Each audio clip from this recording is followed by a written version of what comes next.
You are now tuned into the FuseBox Radio Broadcast with DJ Fusion and Jon Judah. Syndicated worldwide to bring real black radio back to the masses. All right, everybody, 1 2 1 2. What's going on? You're now in tune to another session of the syndicated worldwide FuseBox Radio Broadcast with DJ Fusion and Jon Judah. Since 1998, whether it's through your FM dial, internet radio station, podcast, or website, we're up in the mix to bring you a slice of what we call 21st century black radio to the masses, which is a mixture of old and new school music from the black diaspora, which includes hip-hop, soul, funk, jazz, reggae, and so forth, as well as news, commentary, and interviews.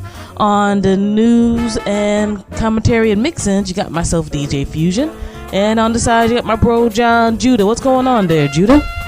What's indeedy, whole wide world, FuseBox Radio is on the scene. Ready to do it mean, clean as a lady. Me and DJ Fusey. What's the deal, Fusion? What's going on? Doing all right. Glad as always to be ready to crank out another 3-hour show of fine tunes and views to the masses. So, first and foremost, we always appreciate our audience, whichever way you listen. We deeply appreciate you. And we also deeply appreciate our broadcast affiliates who spread the FuseBox vibe to all the people. And with that, you can go to our blog site, blackradiosback.com, and click on the FuseBox Radio Broadcast affiliates link and find out all the wonderful folks and audio and written content of the people who spread the FuseBox love to the world. So much love to all of them. You can also check out the FuseBox Radio at any time. And our updates and stuff via our official website, FuseboxRadioOnline.com, FuseboxRadioOnline.com. And for all my social network people, pretty much just about all of our social networks end with /Fusebox Radio. So Twitter.com/Fusebox Radio, Facebook.com/Fusebox Radio, so forth and so on. And if you like doing the Facebook like page vibe, the FuseBox Radio Broadcast does have that type of Facebook page. You will go to Facebook.com/Fusebox Radio Show, and just type it in as one word, and click that little thumbs up button. Helps us spread the word about the FuseBox Radio. You'll get updates and other good stuff through there. And lastly, shout out to our folks over at Planet Ill and Oh Hell No, planetill.com and Oh Hell No blog.com respectively. We got the FuseBox Radio Vibe representing as a part of the writing staff of the music department of both great websites. Excuse me, I'm dry throat today.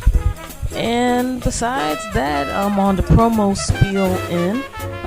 Just 2 more things, one of which is shouts out to our folks over at audible.com for being one of the podcast sponsors. We deeply appreciate them. You can actually get a 14-day free trial to get some dope audiobooks and whatnot through audibletrial.com/Fusebox Radio. Me, myself personally, I'm really big on audiobooks. I'm big on books, period, but it's pretty cool to be able to pop that into your MP3 player of choice and, check out some good things that are happening and whatnot. So give it a try through that link. Excuse me. And the FuseBox Radio Broadcast is also going to be representing at the Care First Half Marathon with the Leukemia and Lymphoma Society's team and training branch around here in the new DC area, we also call the National Capital Area. You can go to our blog site at blackradiosback.com. On the upper left-hand side, you're going to see a little pink fundraising, square. And if you can give some funds, we deeply appreciate it. It's all towards a very, very good cause, and what we'll get into later on in the commentary and actual very good looked at charity in terms of the money that goes towards the actual cause. And that's for curing blood cancers, just as leukemia and so forth and so on. So we represented with the Marine Corps Marathon organization last year, and that went really well. So we're doing this other walk in March. So shout out to all of those great folks and what they do. And let's see here, we got quite a bit to talk about this week since a lot happened this week. Before I do that, we just got to shout out our new segment folks over at Black Agenda Report. With Glenn Ford and them, we got a new segment from them this week. Got a new segment from the nonpartisan media democracy organization Free Press with Media Minutes. And we have oh my god, excuse me, I get some water. And we have a new segment from our family over at the Black University Radio Network with the Direct FX segment. Shout out to Lamar Blackman and all those folks over in the West Coast. Yep. And woo, man, yeah, it's been a hectic week. And let's just get right into it. First and foremost, happy Black History Month 2012, Jon Judah. And to our listening audience, here in the States, it is Black History Month. And I'm just going to put out the simple statement I put out to a lot of people with this.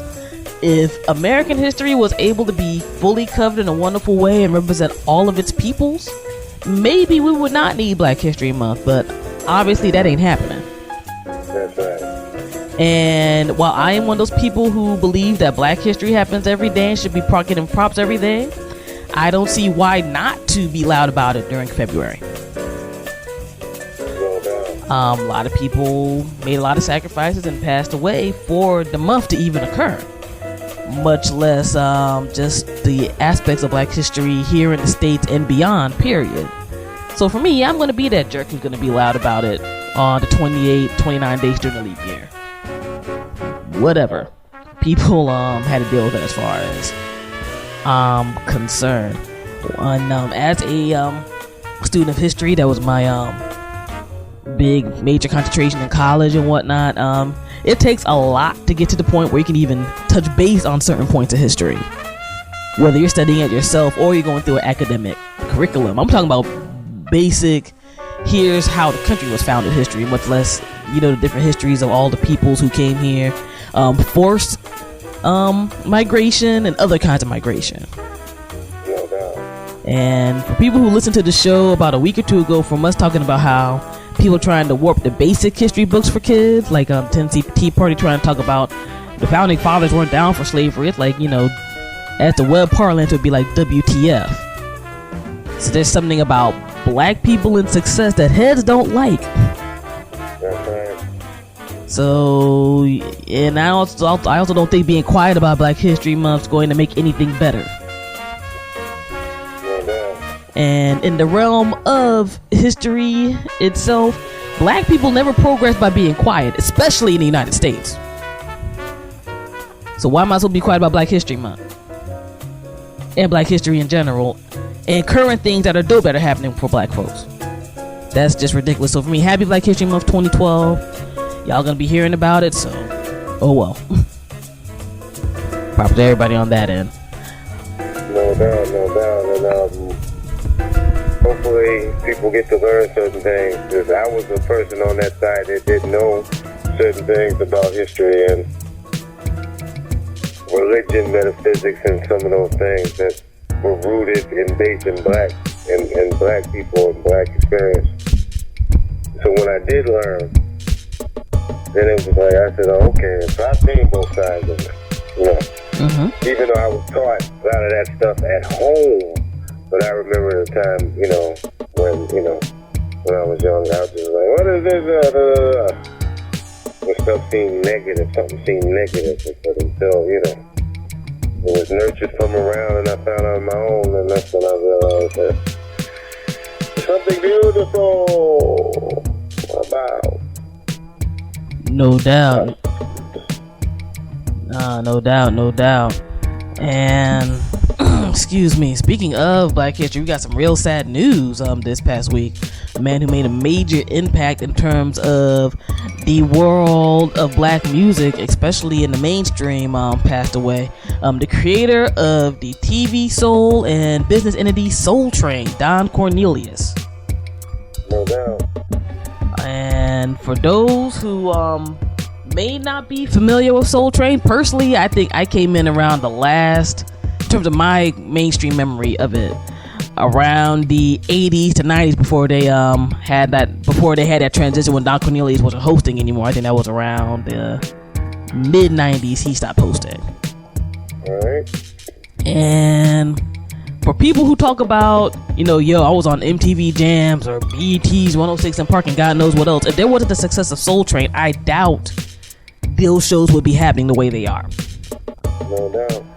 Soul Train lasted for 35 years straight, and it was one of those shows that I know, at least here in the States, if you have Centric, they still show reruns of Soul Train. And Soul Train was very important in the pre-internet, pre-cable TV era, because that was essentially the main black music show that was always on that people could access. Even when I was a kid, it was on like Saturday afternoons. And from stuff I read throughout this past few days with his passing, that was a lot of people Saturday afternoons. You hear that, at least, well, for my generation, before they did the theme change, it got kind of man sounding. You had MFTSB's Love Is the Message playing with the little cartoon train rolling through. No doubt. And all that good stuff. And they had a whole bunch of different acts go down. I mean, you had everybody from James Brown to Jacksons, Marvin Gaye, to a lot of rap acts and other various people come through. And Mr. Cornelius, originally a native of Chicago, shout out to our folks in the Midwest, later became a DJ and a news writer, since he had people telling him that, hey man, you got that voice and that vibe, you need to be doing something with that. And they said in 1970 he pitched management over at the station he was working at the time, WCIU, to do a black version of American Bandstand. And Soul Train premiered during that year in August, with Jerry Butler and the Shy-Lights being the first guest. And things just went up and rolling from there. And as we say, with the business entity, besides him being the host and booker for Soul Train for the real long time, he also has started up a production company, so he did a whole lot of stuff behind the scenes. So a lot of our people who say they're businessmen on that end had to look at Mr. Cornelius on that end too. I mean, by 1974 he had the show carried over in 100 stations. No doubt. So stuff was really rocking and rolling and doing some dope things. So the Mr. Cornelius, as of now, we don't know what the exact cause of death is. They're saying that it's an apparent suicide. Again, we're not going to know at the time of broadcast all the details. But truly, he made an impact in the world of black music. So as he would say at the end of each show, I wish you peace, love, and soul, and thank you for the things that you did by creating this radio show. Yes, indeed. Yes, indeed. And of course, it was a wonderful experience for me to have witnessed Soul Train coming up as a kid when my family could be around the TV. Mother, father, brothers, sisters, what have you. That was a beautiful thing. Fusion basically says everything, but so I'm not gonna get into too much detail. I guess we all have a Soul Train experience and how that went down and whatever. And I think all artists were influenced by Soul Train. Mm-hmm. And I think Don was married and got divorced not too long before he his death. And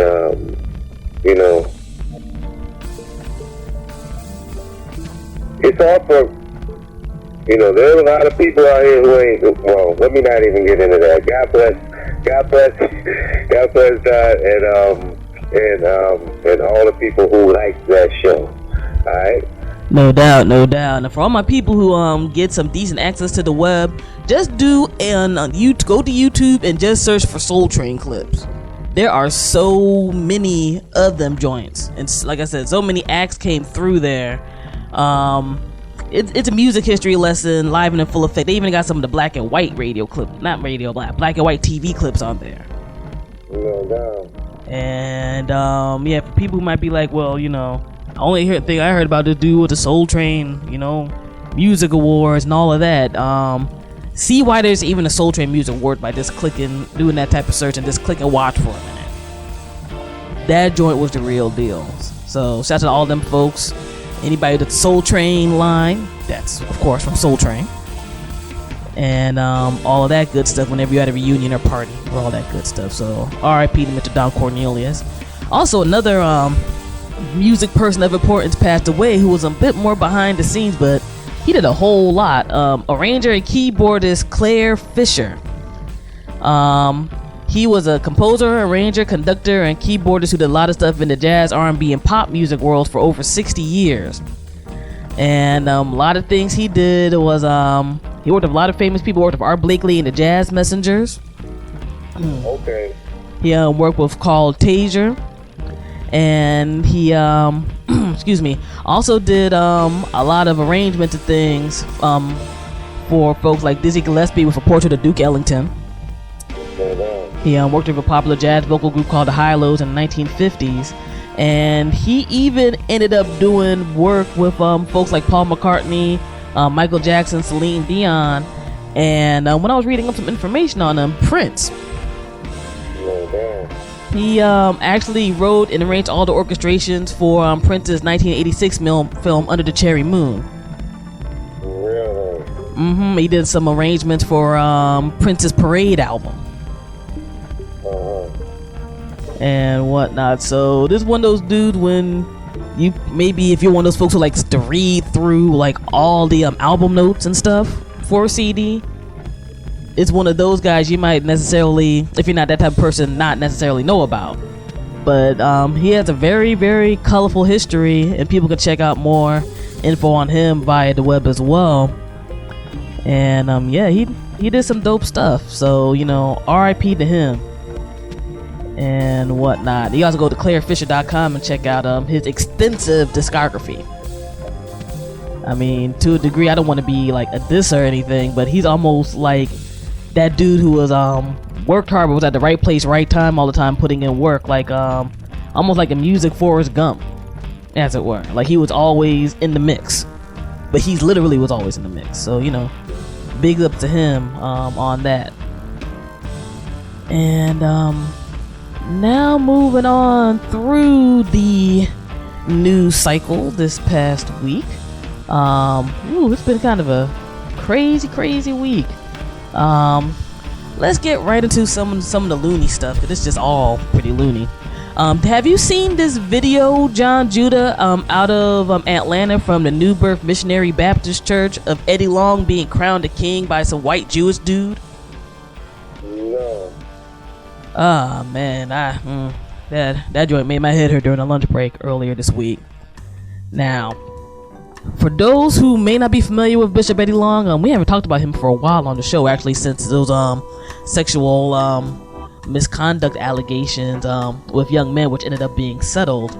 There is a video that somebody got out of the church with him getting some kind of Torah scroll from some white Jewish rabbi guy or whatever, and them saying a whole bunch of stuff, and he gets declared to be, he's above a bishop now, he's a king, and blah blah blah blah blah.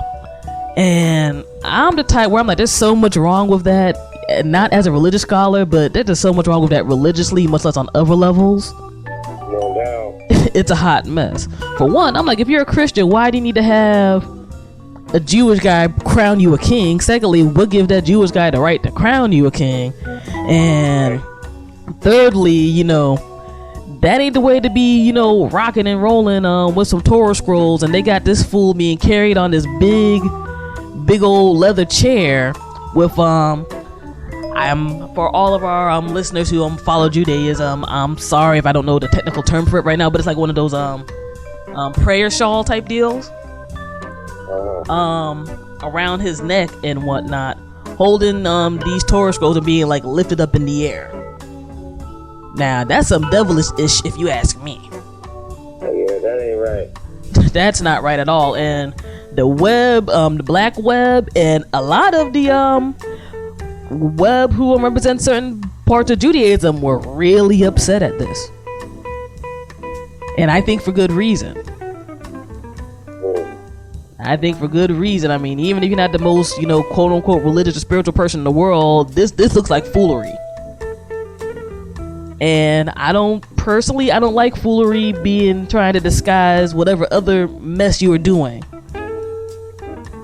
to keep followers quiet and not have them look at the Bible and other stuff themselves and see what's good. But yeah, I'm gonna have to peep that at you, Judah, because I was watching and I was like, good Lord, this is a mess. This is unfortunately the reason why some people look at various parts of organized religion. They're like, I don't want nothing to do with that because this looks like some BS. Oh no. So I had to mention that because that was ridiculous. On the other end of the spectrum, actually a picture that was kind of funny. As people know, we're going through our presidential cycle here in the United States. Nominees are getting put together for the Republican Party and what have you. And the New York Times and other various photojournalists are following all of these, the last 4 guys around right now before the Republican National Convention in the spring. And there is a hilarious picture that is like around, which, for the New York Times photojournalist who took this picture and was able to post it up, God bless him. It's of Rick Santorum in a church in Pompano Beach, Florida, a black church called the Worldwide Christian Center. And they have a picture of him like he's making a speech and talking. And God bless all of these young black children and everybody else in the choir. They look bored as hell. Half of them is half asleep. Half of them are side-eyeing him. I'm like, see, because kids know BS when they see it. And for people who are following me on the FuseBox Radio Twitter or on Facebook page, I posted this joint up because I was laughing literally at my desk for a good 5 minutes after I saw this joint, because it's probably one of the most real pictures I ever seen, where they're like, yeah, I ain't buying what you're selling, guy, but all right. Let's keep it rolling. Whatever. It's like Black Jesus don't endorse you. It's like he was allowed to be in there. Mm-hmm. And it says, so the cats who are up on top within that organization sanctioned that. And that's a whole other subject matter too. It's like, why, like literally so many people are like, why is this fool in our church? I am not feeling this. This ain't an Obama photo op. Who's this joker? Do a little bit of reading. That dude ain't for most people of color, most poor white people, hell, or middle class white people. But that's a whole other ramble for another time frame. And speaking of people who are not for folks of a certain economic class as a whole, and going on this entire thing with the RNC trying to find their candidate to run against President Barack Obama this year, Mitt Romney, this dude, I'd hate to be his PR person. I despise being his PR person because it's like he just finds a way to put a foot in his mouth past that silver spoon he was born with, or whatever. Like, he literally made a statement, I'm not concerned about the very poor, earlier this week. When he was addressing the issue of, what people need to improve the government and the economic situation and stuff here in the States. And if that's not classist as hell, I don't know what is. You're not concerned about the very poor? In other words, we sometimes understand that people, talk various yang or whatever when they're on the political lines, but when you have still nationwide at least between an 8 to 10% in unemployment percentage for people here in the country, just because you were like literally born into money, you can't be like, yeah, I ain't concerned about them poor people. You ain't gonna even front like you are. Yeah, that's not gonna endear you to a whole lot of heads, yo. It's just not going to work. And it's worse that he was just there like, yeah, I know them. We'll hear from the Democratic Party on the plight of the poor and blah blah blah, and it's not good being poor. And we have a safety net to help the very poor. And it's like, what safety net? Unemployment. Nobody balls out on unemployment. Nobody balls out on welfare or Medicaid or Medicare or Social Security, which the way they've been making it sound, at least since I've graduated from college 2001, I might not never see my damn Social Security come into my hands. or whatever. But this like mystical middle class, I'm like, a lot of people who are or were middle class are paycheck to paycheck, they're kind of poor. So who are you talking about? What are you thinking about? Of course, he had to do the backward shuffle after a few days of people from all sides of the press getting on his case. And I think just about to be so. I mean, when you have Rush Limbaugh talking about, damn, dude, you're coming off as a stereotypical Republican. What does that mean? Like Rush Limbaugh talking about, dude, you ain't coming off right, man. You coming off real corn right now. Nah. Then again, though, we thank him for revealing his true corrupt nature. So that was good. Because that was just really what he felt. Yeah. He apologized. The apology just means that it's soothing, maybe something soothing to your ear. But that's what his gut was. You know what I'm saying? So, you know, I can't see anybody black would have voted for him before he made that statement. No doubt. And it definitely help him out now. And I think if people can keep their memories right, it's not going to help them out with the general population at large. I mean, as much as they like to throw out that, well, these folks ain't his demographic anyway, it's like, who has a whole lot of money in America right now? Period. As much as they want to push the stereotype on people, black folks ain't the ones clogging up the welfare rolls. That's right. We ain't the one clogging up the unemployment rolls. Unfortunately, I think we have a higher percentage of people who are unemployed or whatnot at this particular time frame. But we're not the ones running out or quote unquote getting a handout and driving caddies and whatnot when nobody got no gig. A lot of people who have, if you've ever been on the side of unemployment, you want to get a gig. You don't want to go through the system if you don't have to. You know, it ain't no point of pride. When you see these occasional stories pop up, we see these huge lines of people trying to get any kind of public assistance, especially of housing. That ain't because people want to go that routine. You'd rather be able to earn your keep. But I mean, hell, you supposed to starve because you don't got no money? You supposed to not be able to get sick because you got no money? That's ridiculous. But then again, you know, a lot of these cats got their issues and whatnot going on, and that's just nuts. That's like code words for hate black people. Because of welfare and that's a code word for hate black people and that. So therefore they inflate something that never existed. Statistics and ideas about what that never existed. No doubt. Or like little code word like food, like Obama's the food stamp president. And as I've said before on the show, I'm like, look here, I think there's plenty that one could properly criticize about the Obama administration. For one thing, he's a grown man and he needs some criticism, and he's president, so that's going to happen. Like, there's legitimate issue that people can get on, but the issue that one would think one would get on, none of those guys get because they want to have that power. That's all it's really coming down to. They want that power, and they want that dude who's brown who they really can't pin their regular amount of stereotypical dirt on out of office. And at this stage of the game, it's been about 3+ years. If your main argument is, damn that Negro and his elitist knowing how to read and be able to play the game highfalutin ways in his pretty family, that's a damn problem. If that's your main argument at this time and age, that's a problem. But, you know, I don't know. Speaking of another story, very interesting story, which I'm sure more information will come about as time moves on. I'm sure people know about the hacker group Anonymous and the various things they've done the past few years. Everything from revealing a lot of the Scientology information files to assisting WikiLeaks and other things. They ended up shutting down several neo-Nazi sites owned by a dude named Jamie Kelso, a former John Birch Society member and assistant to David Duke, as well as the moderator for the white supremacist website Stormfront. Now, you want to make yourself mad? F around on Stormfront one day and see some of the crazy mess people post up on that site, where it's like, man, if y'all don't believe y'all got some freedom of speech, I don't know what that means. I don't know what that means. Anyway, Anonymous, through this particular takedown, these neo-Nazi websites, said they have recovered emails from Mr. Kelso talking about that Ron Paul regularly met with members of Kessel's neo-Nazi political party Third American Position. It was even on several conference calls with their board of directors.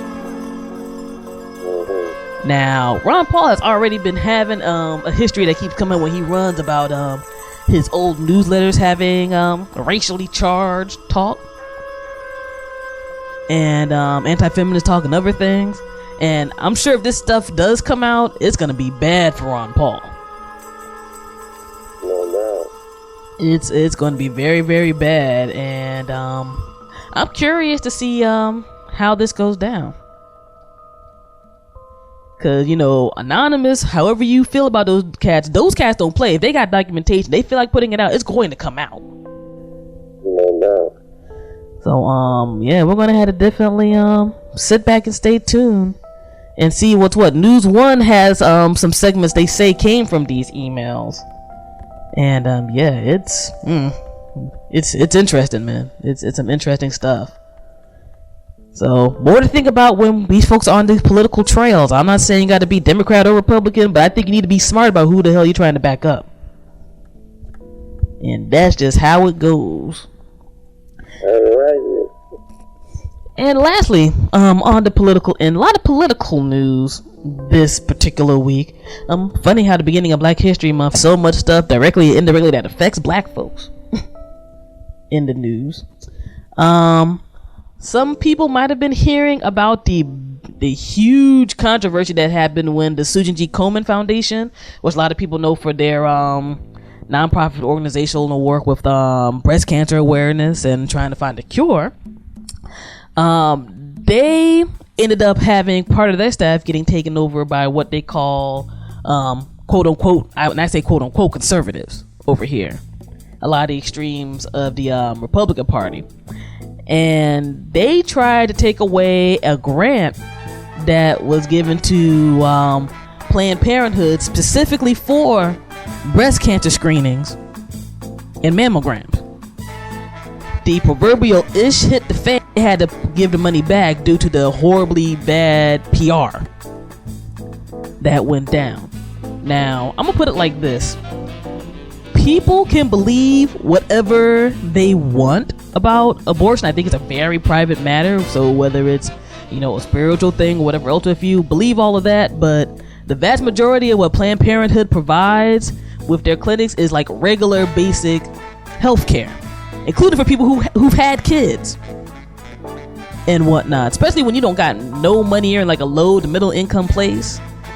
You're able to hit up a Planned Parenthood. So what would have been almost $1 million out of their budget, just for the sake of people trying to be like, well, it's about because there's an investigation which was done by which is of course done by Republican cats or whatever, and then a whole bunch of back talking and nonsense. What could have happened on a trickle down basis would have been devastating if some of these places closed down. And I find it funny that some people who want to say the term pro-life, it's like they're only pro-life when you're in a womb. Cause the second that child's born, they ain't got no money. You don't want to have them get no type of assistance. You don't want to have them get a decent public education. You don't want cats that got no health care, and you don't want them to get no sex ed, which may avoid some stuff happening, whether it's disease or early pregnancy or whatever. But you pro-life though. And then with something like this, where it's like this, it wasn't going towards none of the other stuff that can cause controversy. That money was going towards freaking breast cancer screenings for people who ain't got no money. But you were going to mess around with that though, and I'm a little passionate about this particular aspect of things because I have family that has been affected by breast cancer from stage 1 to stage 3. And some of them being older, they don't got the most bread, even though they've worked for a long time or whatever. Some places like this, especially when they were younger, helped them out back in the day, and I'm sure helping out plenty of other people. Now the backlash was ferocious, like extremely ferocious. I mean, you had a lot of folks like, I'm never donating to this other organization again, especially because their overhead is crazy off of marketing and whatnot, and it's not really going towards this cause like it used to be. So on one end, I think it was good because it made people look more in terms of where they give their money in a charitable aspect. But also I think it's another thing on top of these situations with everything from Occupy to SOPA and Pippa and that shows the power of what individuals can do through the internet and how this word can spread and people can do something. In a bigger picture realm, this entire situation shows why some people want to lock down people's communication via the internet, because this story literally happened in the course of a few days. And stuff just went wild. And Coleman's foundation, I think they just had some terrible PR people, because they were trying to do everything from erase stuff off of message boards to trying to make people sound like they were crazy. And that didn't help up their PR either. On a personal note, I've walked in Susan G. Komen thing before and what have you. And, you know, I've done some research here and there. Their marketing tactics or whatever is a whole other different subject for another time for them to talk about. But yeah, this was something that was kind of bugging me out, especially because as a Black American woman and as one who did not have a lot of money during certain periods of my life, these clinics and other places help out people, and to just wipe that out for the sake of a hypocritical pro-life stance, to me, is ridiculous. So, you know, one thing that I would like to say about it is to kind of give it another twist or balance. Is that Planned Parenthood in its very beginning started under Hitler and the Third Reich. When they migrated to the United States, they became, and when they and Nazis and the scientists migrated to the United States, they became Planned Parenthood. So though they did certain things, they had an agenda that was for subverting black fertility in the United States. They might have done some good, but that was their agenda. So when I hear about this, that, and third, or mayors and who and ever giving money, I mean, to me, like, I'm not a woman, so I can't deal with that. But I know what that organization originally, their original drive was. What their drive was in Nazi Germany, and they just changed the name. It's like you have an alias. You know, it's some of the same, you know, money that was in it that fueled it. That when they came over there, they were still living off that bread, basically. You know what I'm saying? So, you know, I think there's a balance to that, and, you know, maybe they, you know, I don't know if their reason is my reason or rationale, but, and I'm not convinced that, you know, people can walk and do all the things that they choose to do. I'm not convinced that these organizations really do anything. That's just me. I believe that more based upon you controlling the energies in your mind, whether through thinking, breathing, and the way one eats, which is really going to change those things, as opposed to an organization that may or may not get that money to somebody to help or do anything. You know what I'm saying? That's just my stance on it. I think that, you know, of course, I'm not anti-medicine, but I do know that once you get to that doctor, you did something wrong. And I can dig that, and I definitely appreciate the balance with your opinion. That's why we do what we do. And yes, that is a part of Planned Parenthood history, and I'm glad you did bring that particular aspect up, just for the sake of people knowing where things were.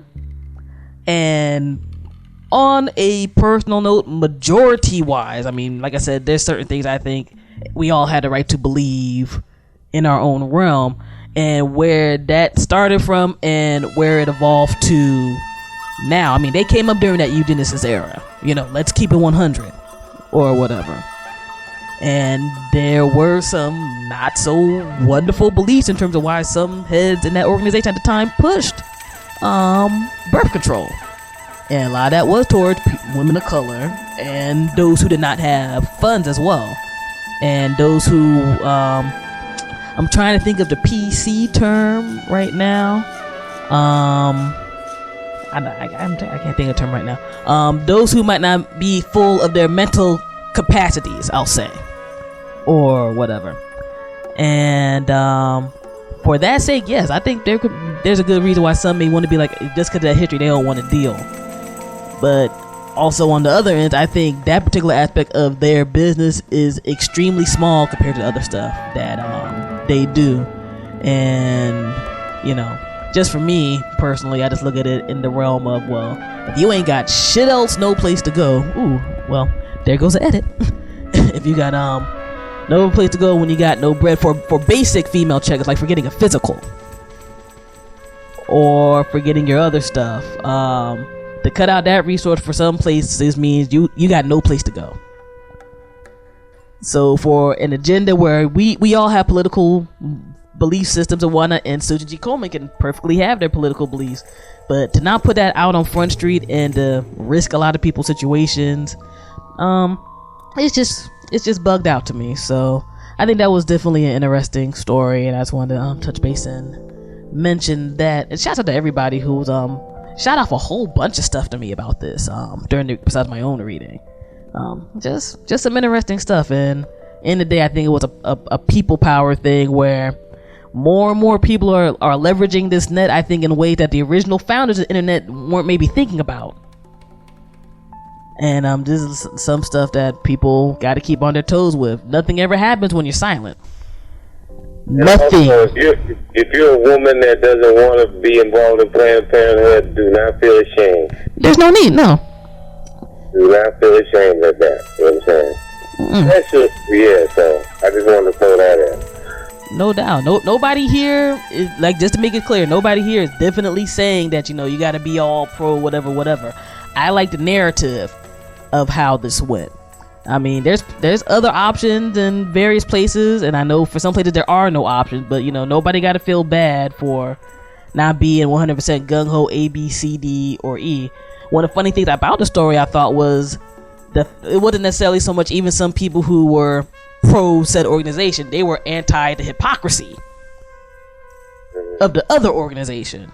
Where it's like, if y'all are promoting this in this way, why don't you just say so? Why you gotta hide behind a lot of centrifuge?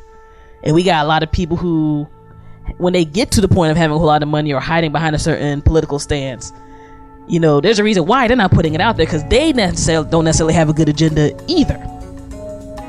So, interesting deal. And lastly, to wrap things up before we get into the tunes and all that good stuff, I know Jon Judah got some fly tunes this week. I got some fly tunes this week for the mix. Just want to bring up this one interesting story that personally just made me think a little bit. Now, you know that there's times you hear about people, quote unquote, discovering various tribes and stuff up in the Amazon and other islands that have not been touched by what we call modern society in this day. The interesting story I peeped on the Al Jazeera website, where they're talking about in Peru, the government there is trying to stop unwelcome visitors and logging from forcing out or decimating one of these tribes called the Macho Piru, which essentially, you know, you peep some of these pictures, I'm like, you got the what some folks call Indian/black folk vibe to them and whatnot. This tribe was listed as one of the quote unquote 100 uncontacted tribes in the world. And one thing they're talking about is with this particular tribe, how some of the contact they have with, again, quote unquote modern society has gotten people sick. There's been various clashes and stuff like that. And you know, they talk about some of these tribe captains, when they get attacked, they don't play. Like, they've like beat down folks, bow and arrow attacks, all that good stuff. There's would be about 12,000 to 15,000 of these tribes and people in about 15 tribes in total up in Peru. And when you're like, for me, I'm like, when you are messing with people who haven't been messed with for years, you can't expect good stuff to happen. And you can't get on some weird colonialist vibe with that either. You know, at the end of the day, I think we all need to respect each other as human beings, and sometimes you don't need to mess around. And one of the things that's kind of bugged out about this story is the region they're in, besides logging, it's what have a whole lot of oil and gas. So unfortunately, I don't think they're gonna not mess around with those people. And whatnot. Like, they've been trying to ban boats and flights over there, but people have done stuff. And I think, I don't know if it's this particular drive, I think even about a year or two ago, we talked about a story where a helicopter flew over one of these things. They showed, it was like this amazing picture. They showed this tribesman firing an arrow at this helicopter. Like on some old WTF is this type of thing. This don't look right to me. And people can search for that on the web, because I mean I think it was one of those award-winning photos during one of those years. Like, you literally see this really dark-skinned brown dude holding up this arrow and just firing at the joint. Like, this ain't no creature I seen, but this seems a little evil to me.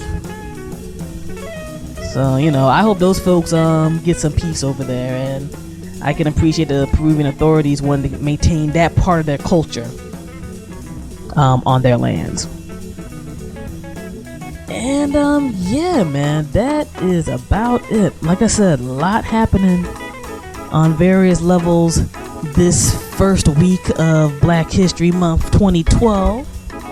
And yeah, let's get into it, man. This is 21st Century Black Radio. No payola infecting our airwaves. No audio icoonery nonsense affecting our airwaves. We're just gonna get into some good jams so you can, you know, get your dance on, get your mellow out on, and all of that good stuff. DJ Fusion Jon Judah, FuseBox Radio Broadcast. DJ Fusion Jon Judah, making it happen, syndicated worldwide, and ready to roll. Any shouts or anything, Judah, before we get into it? Yes. Big shout to the whole wide world, of course, all my people in Jersey, NY, Philly, one love, Black America. Alright? Peace. Alright. FuseBox Radio Broadcast with DJ Fusion Jon Judah getting in the mix and rolling out. Peace.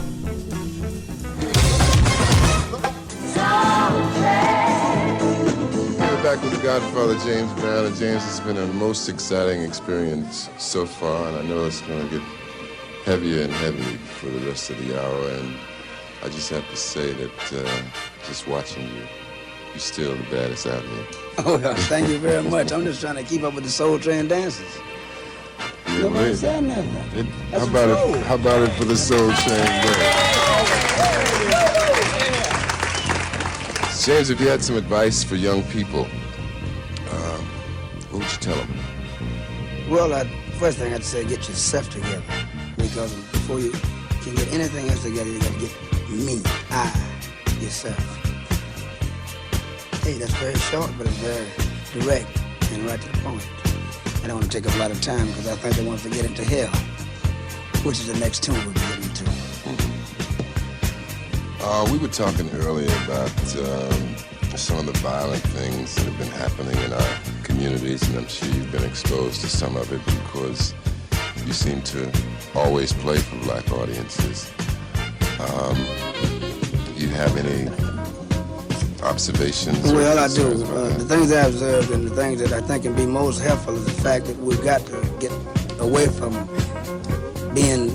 taking crime in the black community, keeping it in the black community. In other words, black on black crime, blacks killing blacks. That's got to be the worst thing ever happened, because all the things that people died for, like Dr. King and all the beautiful people and all the marches and the revolution movement were in vain if we're going to kill each other and look very bad in the sight of the man. The man that we looking out for, we're also looking very bad in front of him, because like we letting ourselves down by blacks killing blacks. Prevent blacks killing blacks, and then I think the gang thing will come to an end pretty well too. We have a young man in the studio who I think is an astounding young brother because of his youth. He's only 19 years old and he's accomplished a lot. He's here to make a presentation to James Brown, and we'd like to welcome him warmly. His name is Al Sharpton. How about it for Al Sharpton? Al is the National Director of National Youth Movement Incorporated. Right, Al? And what do we have here? Well, we come to break tradition. We know that in the recording industry that they give a gold record to those that achieve a million seller. but we view your million-seller Payback as a black record because it is relevant and says many of the things that young blacks have tried to say and could not musically express in our own little way. And we feel the Payback is sort of like the theme song of Young Black America in 1974. Right here on the FuseBox Radio. DJ Fusion. Okay, we're back with Marvin Gaye and Marvin. Thanks again for joining us. This has been a wonderful experience for all of us, and thank goodness it's not over yet. Well, it's very nice to be done. I'm surprised I'm here. You know, I not surprised I'm on your show that I'm out performing again. I'm in a good frame of mind now, and I think I want to perform this year, and I'm going to go out and let the people see me, the people who supported me so well and bought my records and everything. I think I'm ready to perform now. So then you'll be doing concerts all over the country? Yeah, I think so. Yeah. I was one of the fortunate ones who witnessed your recent concert in Oakland at the Oakland Coliseum. And it was really just a fantastic thing to see the reaction of the people. And I think you picked a really great town to launch your tour in, you know, because Oakland people are just beautiful. You know, they really support the artists. Not that a lot of other cities don't, but people in the entertainment business seem to agree that Oakland's a great town to do anything, you know. Well, for all the people who are watching your show now up in Oakland, I'd like to, say thank you now for the tremendous support that they gave me. I thought they were terrific. I was extremely apprehensive at the beginning of the show, but once I heard the ovation and everything, I wanted to perform, so it helped tremendously. Just as I think the kids here, the ladies and gentlemen, are just great here, and I enjoyed doing the two numbers previously. I didn't lip sync them too well, but you had to say that, didn't you? We're going to turn the questioning over to the Soul Train gang, Marvin, okay? And hi, my name is Lisa, and I would like to ask Marvin when he's going to have a concert here at the Forum in Los Angeles. Well, yeah, I think so. You know, there is, some promoter told me, they said, well, if you're going to perform in Los Angeles, you should probably make it your last stop, or New York, because if you have any problems with the performance, then that's how your reviews go. I mean, promoters all over the country are interested in how your performance goes in California and New York, so probably I'll be winding up my tour here in Los Angeles, so maybe a couple, 3 months, from now. Okay, baby. Hi, my name is Dwayne, and I'd like to know what are some of your hobbies, like besides singing, because I know you like to sing, and what else do you like to do besides singing at your spare time? Well,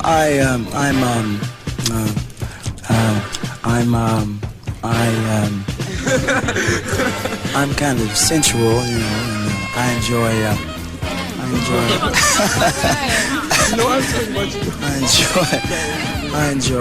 enjoy people, and I like fooling around.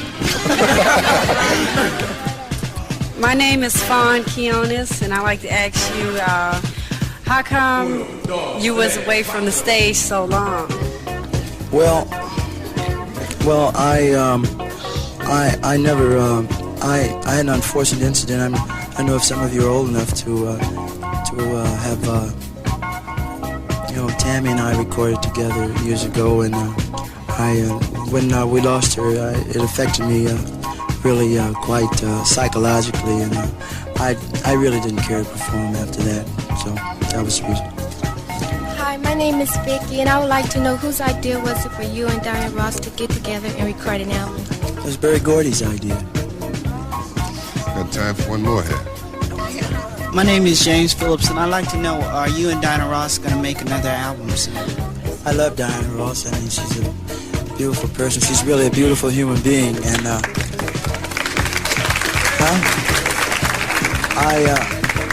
I enjoyed making that album with her an awful lot, and I think she's home man here in LA. I'd love to make another album with Diana. Yes. Okay, gang, that's all the time we have. Thank you for some very interesting questions. Marv, what would you like to do for us now?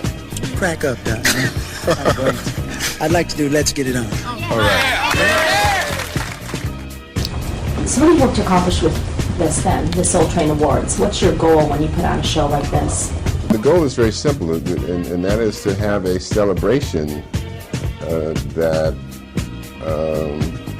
is solely for the purpose of applauding soul music, or people who work in this area, particularly the artists, versus having soul music be a part of another celebration or someone else's celebration, and as such, in many cases come off as an afterthought. Many of us in the industry have long felt, prior to the Soul Train Music Awards, that soul music per se was just too big and too successful and too profitable not to have its own celebration.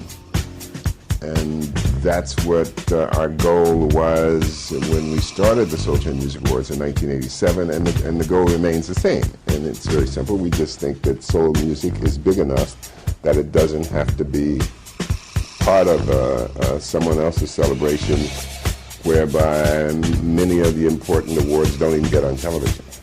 Right here on the FuseBox Radio. DJ Fusion. Hope you'll climb aboard next week on these same stations, and you can bet your last money it's all gonna be a stone gas, honey. Always in parting, we're gonna wish you love, peace, and soul.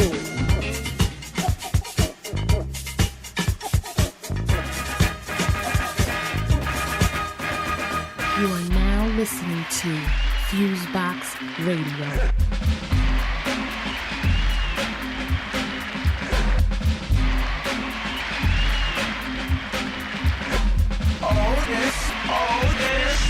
This has the mighty gizmo. Oh, shit, coming straight out the toilet. Take a rapper's rhyme that is fresh, then I spoil it. Tear the mic that's red, but heads the feds. You wanna battle me? Huh, you're better off dead or arrested. These rhymes are manifested. Hip hop, that's what I'm infected with. I'm from Godsville, I lost with the hill. 163rd is the worst, so you better chill. Rest in forest projects, get respect. Take you out in a sec, gets wrecked, cause I'm back with a tech 9 mil. Yeah, I shoot to kill. So you still, cause I'm ill. Prepare to write your will. Motherfucker, suckers who try to sell a jet. Get flushed down the toilet just like a pound of shit. This has a nice solid. The rhyme is hard and I wrote you apart from the beginning to the ending. I send my regards to those who on the dead. Tell them what I said. Half of y'all will leave mentally dead. You're no good as the maker, no good as the fanny. Is definitely no good with the mic in your hand. A true king power rests behind the throne, but I'ma leave all the king stuff alone. I'm a self-made, getting paid, love on rap, and I can crush the world in the finger snap. I eat them seeds like a cannibal, attack them like an animal, take down whole empire like Hannibal. You don't want no beef in that, very understandable. MCs can't stand me, those are the fan me. No matter what you say, I do my fans demand me. Damn, Saladin is wicked. I'm the fat gangster, the head honcho. My name is Fat Joe. Never call me Pancho, solid as a rock. Bigger than a boulder, you're just one name that I put in my folder. Labeled the loser, cause I choose to beat that ass so bad. People call me the bruiser. Sharp as barbed wire, and we're fresh to tie. You get lit up just like a forest fire. So stop sweating me and jump off my jock. I mean my Jimmy, my tip, my this, my rhymes are humorous, so use some laughter. Your rhymes are played out, you owe it a snapper. Call me a dog, the color I'm wearing is black. My rhymes are dope, they stimulate you like crack. Not a myth, not a fib. See, I'll get you open. You'll be on a mission to hit my rhymes after this smoking.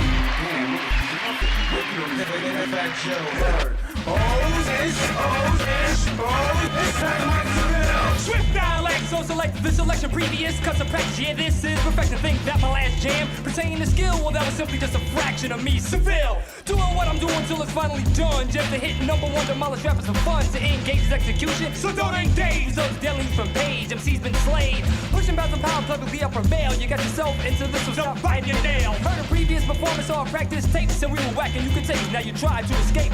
Fleeing is impossible, you try to get away, but if you get past me, you'll get smashed by Jay. Jazzy's no joke, justifiably invincible, no joking, no hope is serious for me. So Phil.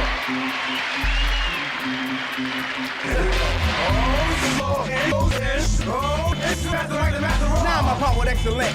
Here to represent the rapping is my occupation and my pockets is a mint. Cause while the crowds are poor and the money they spent, just to see me rock a show at any extent. Now I will devastate and then I'll terminate any rapper that's blind to time will create. And when I go on tour, the crowds will endure. The master rock craze was that there is no cure. So now I activate my style at any rate. Then I'll say this funky dope rhyme that comes out great. Cause I'm a smooth operator, the female devastator. If you think I'm rocking now, just wait until later. Opportunity has come. I reach a new heights. I'm the newest superstar with my name up in lights. So when I do a show, it's not a crowd, it's a mob and all the girls are screaming out, we love you, Master Rob.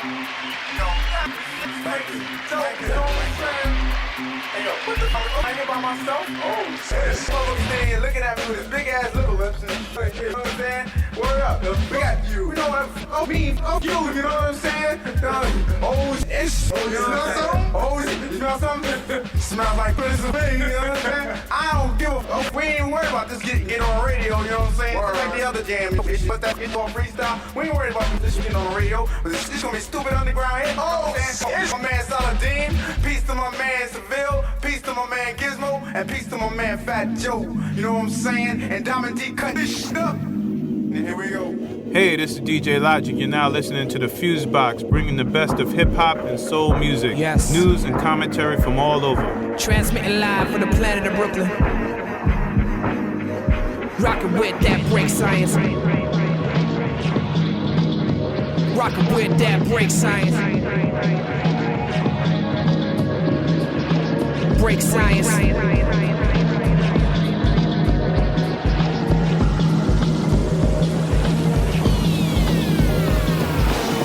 Science, musicians create alliance, take them higher, just the jungle you facing lions. It's wild, see the people how we making them smile. Guilty as charged but innocent as the face of a child. I emanate style like emanate miles. Shouting out the world when I penetrate wow.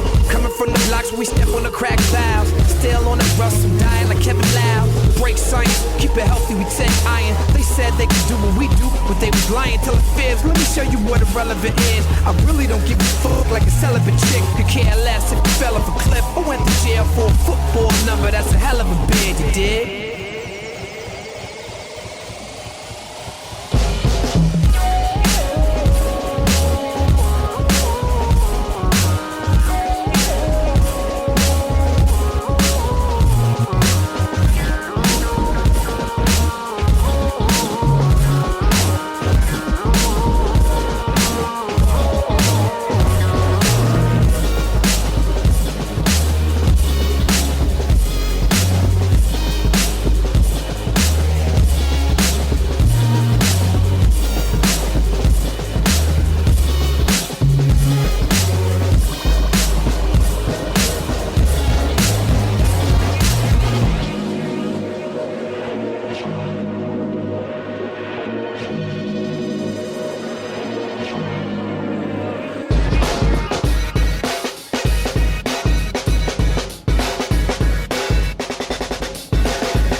Break tyrants, you whack, then we kill that noise and make silence and spill from my mouth, cause I ain't got the filter. My struggle might just make you stronger, but it'll probably kill you. Some kids think they're better than this, I gotta tell you. Believe that shit, I got a bridge to sell you. Real, recognize real, and you don't look familiar. This track fit like a suit dude, Booker Taylor. Innovating and stimulating like genitalia. I roll with nothing but winners, we don't accept failure.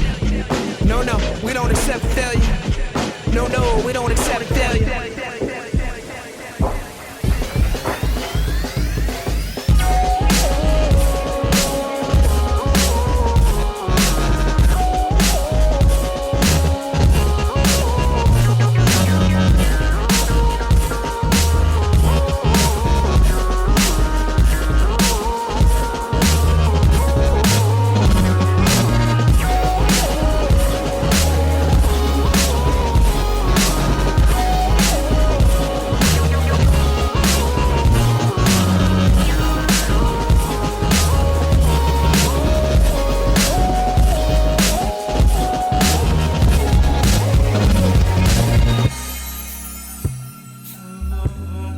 listening to FuseBox Radio with DJ Fusion.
What's up?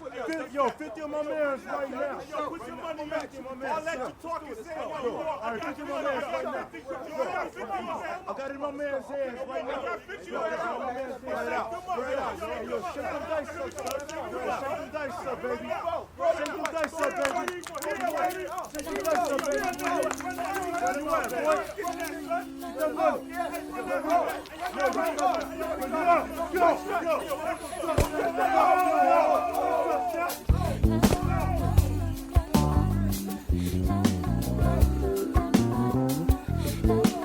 You are now listening to FuseBox Radio.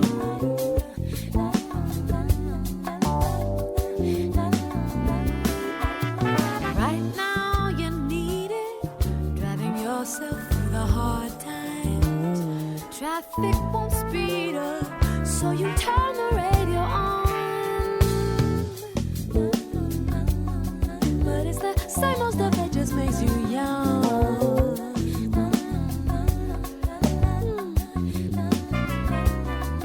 Well, somehow he feels it, and the DJ at the station sends sweet salvation when he starts to play this song. Now you can't help singing along, even though you never heard it. You keep singing it wrong. This song will keep you grooving. Traffic moving, play it to lift your spirit. Soon as you hear it, God is speaking to you. That's what they do. Ooh, this song's the one. The traffic moving, play it to lift your spirit.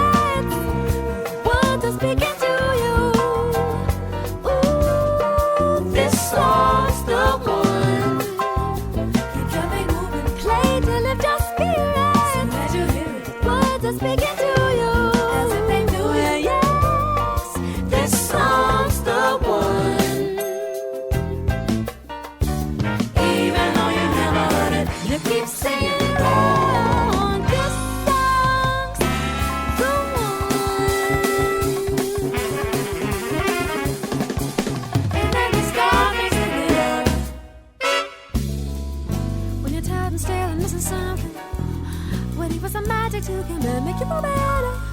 Enter that song. Now that's how we know the power of song can sing.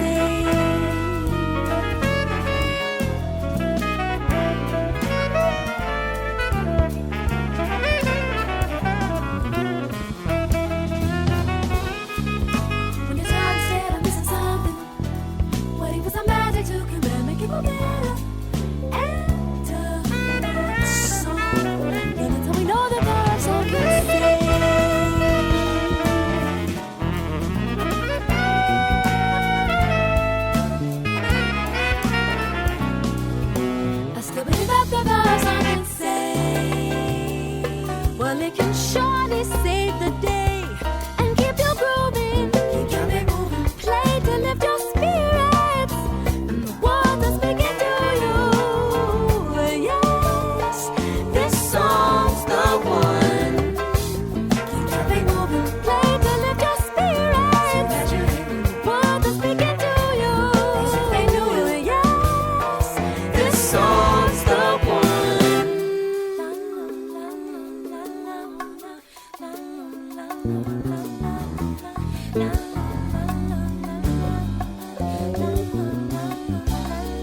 Smiling and driving sounds like soon it might be over.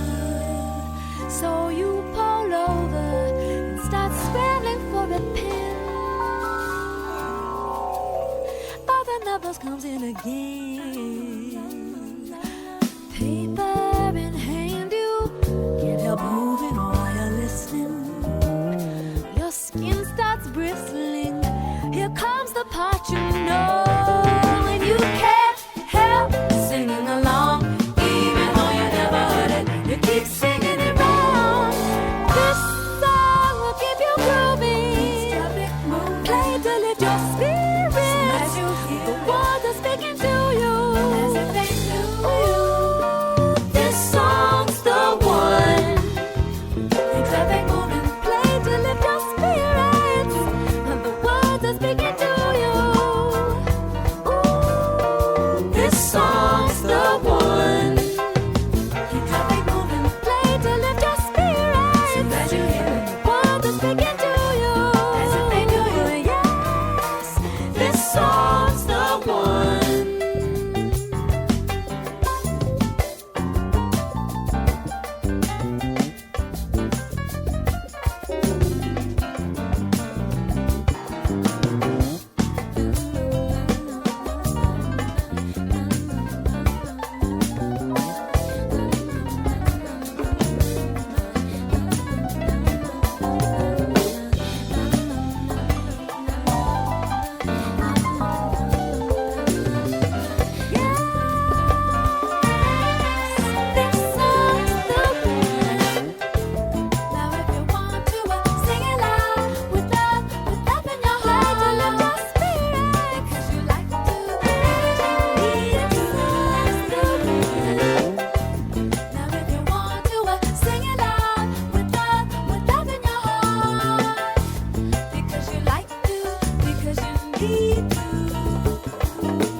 Right here on the FuseBox Radio. DJ Fusion. Well, they say it's a cold world, but we got a cold plane, my man. Rest in peace, Gil Scott. Without you, the revolution was not. From the Indians who welcomed the pilgrims into the buffaloes who once ruled the plain. Like the vultures circling beneath the dark clouds, looking for the rain. Just like the cities that stagger on the coastline, and a nation that can't stand much more. Like the forest buried beneath the highway, never had a chance to grow. And now it's winter, and we're all freezing. Winter in America. And now it's winter. We need some hope healing. Winter in America. Yes, all of the heroes have been killed or betrayed, but the people know it's winter. No jobs, no justice, no peace. We gotta find a release.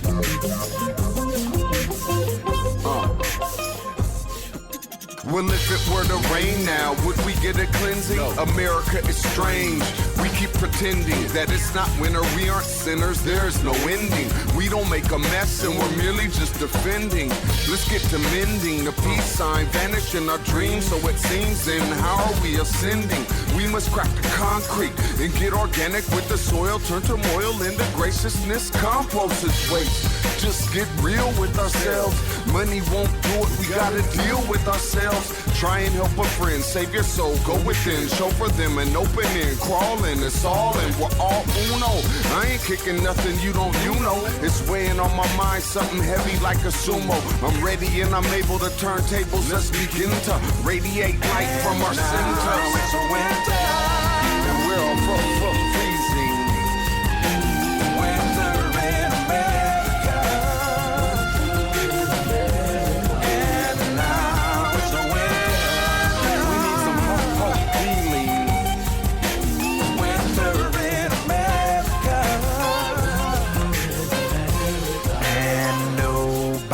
Fighting, cause nobody knows what to save. You gotta save your soul, save your soul. You're now listening to FuseBox Radio with DJ Fusion. A new study purports to show that housing in the nation's cities is more racially integrated than at any time since 1910. The first problem with the report is its authorship. The study was conducted by 2 senior fellows at the Manhattan Institute, a bastion of right-wing disinformation and propaganda.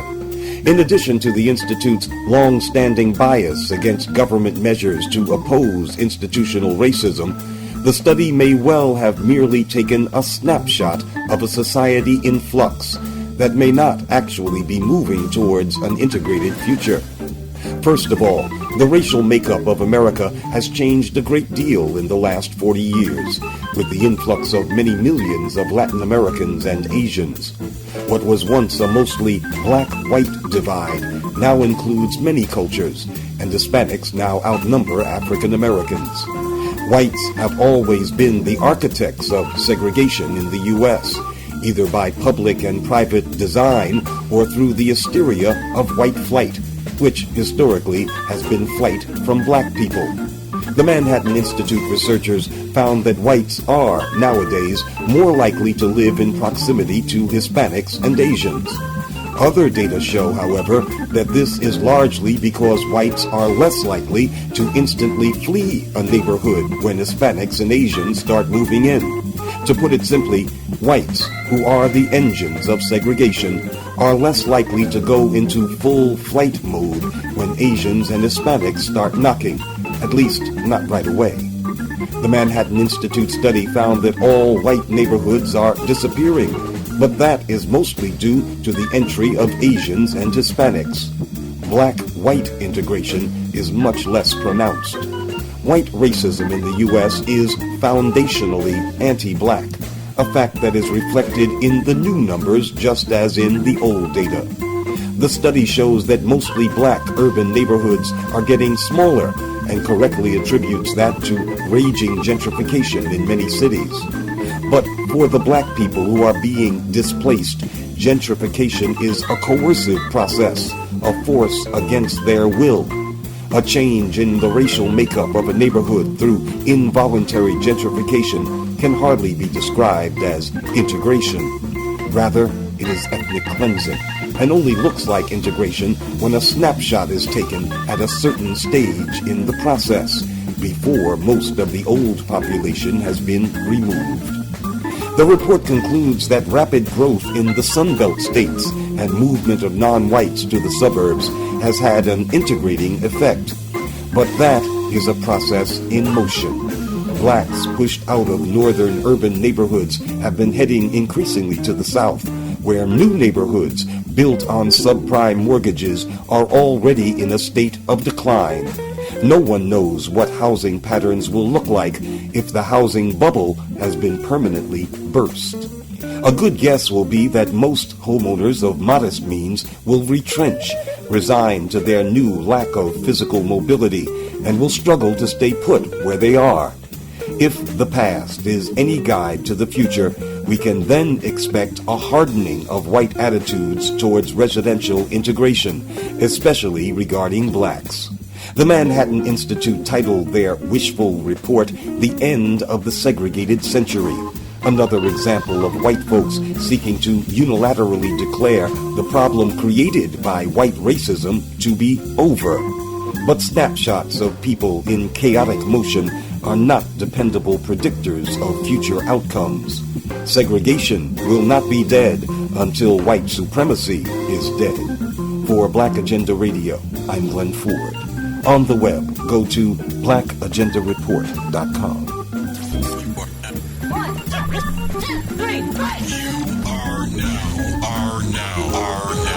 Tuned in to the FuseBox Radio Broadcast with DJ Fusion and Jon Judah. You're as good as they say you are. Syndicated worldwide to bring real black radio back to the masses.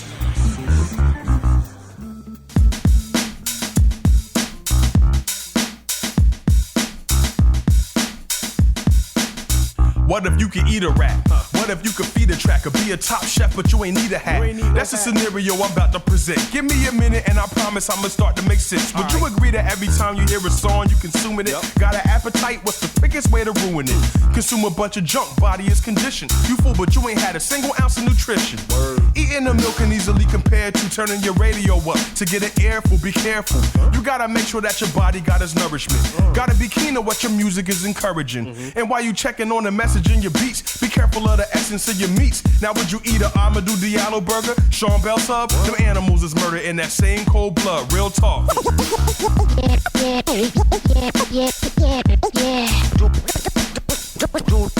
Dude, we need food. Food.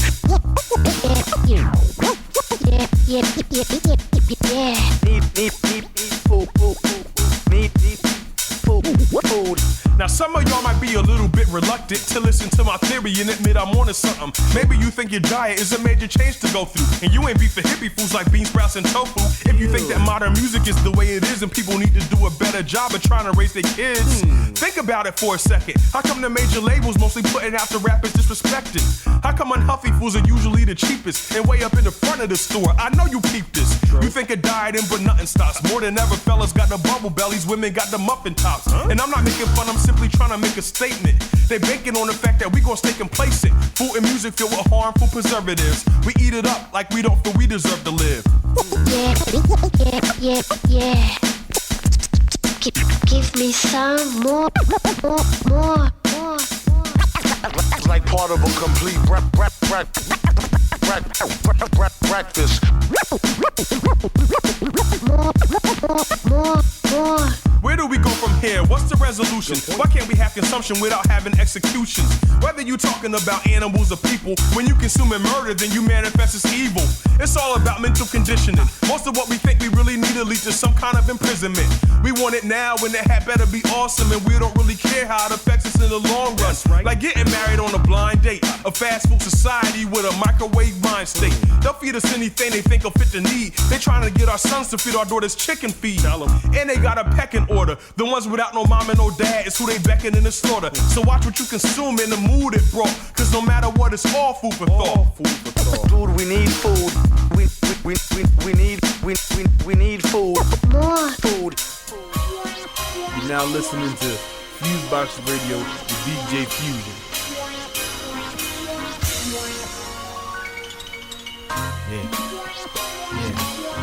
Yeah, church, yeah. No longer will you fools or moral cesspools where the youth believe in you pathetic excuses for human beings while followers and their culture teeming with variety. You're completely meaningless in society. Pure lies you despise, but me your minds are like inspiring to galvanize emancipated minds in dire need of food for thought and the desirous high surprisingly remove your veil from their eyes and you fall from all inspiring flaws you fall entirely around your insecurity, outwardly fantasizing your financial durability and sexual conquest. You act like the concept of getting so far-fetched. The definition of a man is out of context. If anything, respect the farmer, not the darn bread. Hide the knives under your sleeves with your arms stretched. The seed is in the wind. Y'all niggas got me preaching again. Houston, we have a problem. God is touching you in such a powerful way right now. Oh, Dada, I don't know about both sides. Did you feel that? Yes, I did. I did too. Get ready for supernatural miracles. Raised in a Christian household since I don't know how old. Leadership been my chaperone and still within my backbone. Coupled with my father's hypocritical tutelage and seven godly to relieve Malvo to his outgrown. Everything from sneezer is secular, so beatings is regular. Requiem of a character, preaching, yelling, everybody's going to hell, including Michelle. That's my mother's name. I just quoted them verbatim. The amalgamation of faith, fear, and tradition for generations is the breeding ground for manipulation. I'm just saying, certain instances it's contention but hatred. Ethnic cleansing done crippled whole civilizations at the drop of a dime. When it's rumored to have evolved from astrological signs, somebody answer this and do me a favor. How does one verse of Jesus yet praise I'm and rise the enemy's prayer? Wait, I'm no atheist. Matter of fact, the second law of thermodynamics proclaims he exists. I'm just questioning your purpose. Do you do this out of fear of feeling worthless, or because we're constructed to live in service and in unity? You choose to believe a crown of brutally murdered women under pretense of thinking they witches while concurrently rewriting religion, heightened suspicions of worship to conform and not to be reborn. Research. If you're tired of the devil stealing, if you're tired of the devil killing, if you're tired of the devil destroying your life, you must order the personal backpackers, and you got to order it right. All right, let's go right back to the personal prayer. It's ready to happen for you, girl. Don't even get me started on weeds. If you addicted to extensions and I'm knocking your steeds, there's nothing worse than a woman that won't even leave a crib without a sewn in wig. Evidence of disease, courtesy of white America. We taught to believe our ethnicity's inferior, subconsciously weak. Straighten our hair and know they date fair chicks. The darkness extinct, then in bravado, yup, black is beautiful.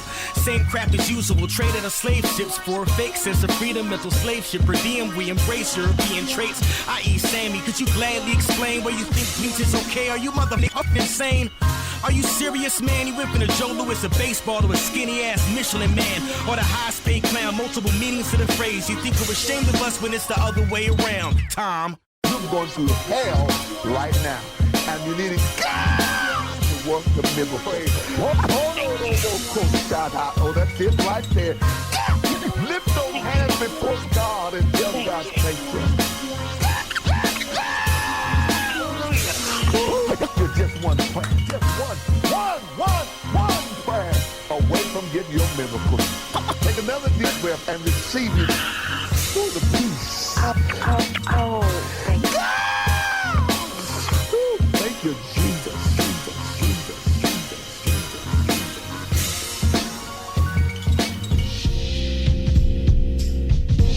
You are now listening to FuseBox Radio. Dream over land, my soul is from.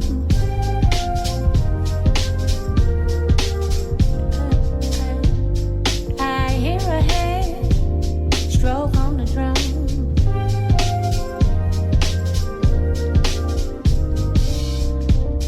Shades of delight, cocoa hue.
dream of a land my soul is from.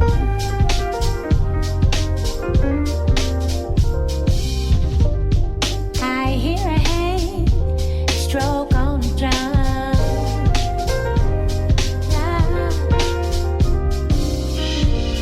Shades of daylight, cocoa hue.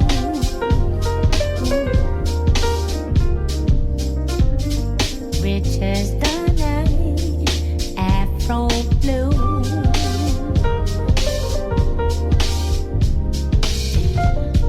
Elegant boy, beautiful girl.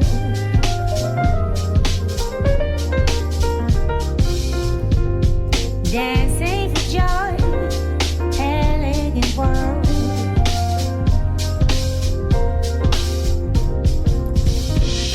Shades of daylight, cocoa hue.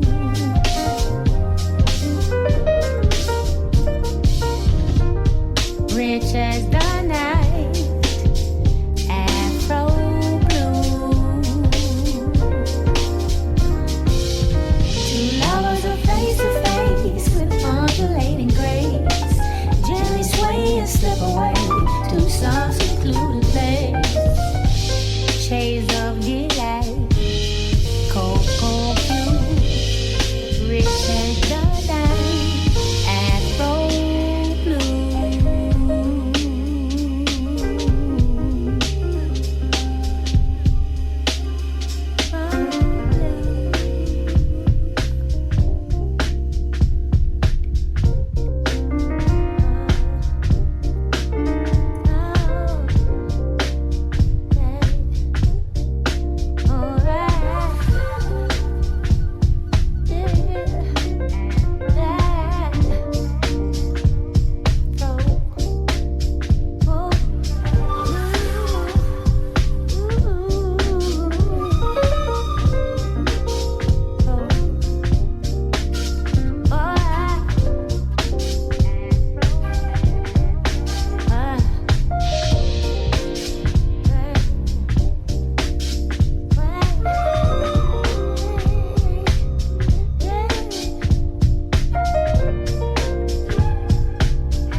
Listening to FuseBox Radio with DJ Fusion.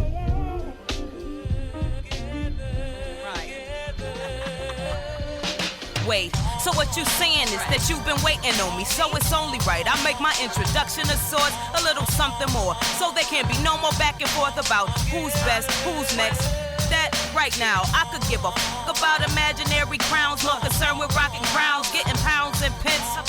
I think I might just sip and have a seat and kick my feet up, free up like a champion, battle on. I'ma make my paper long, staggered. This is not an accident, no subliminals. I'll call your name, I wanna mention you. But if you feel a certain way by what I'm saying, yo, I'm saying you can see me on the front lines, not playing, building perfect rhymes and constant elevation, no debating. A little hatred never hurt, it's like a perk, you little pricks is so sensitive. Guess it's only right, I gotta shine that's that right, outright and outright you on your best night.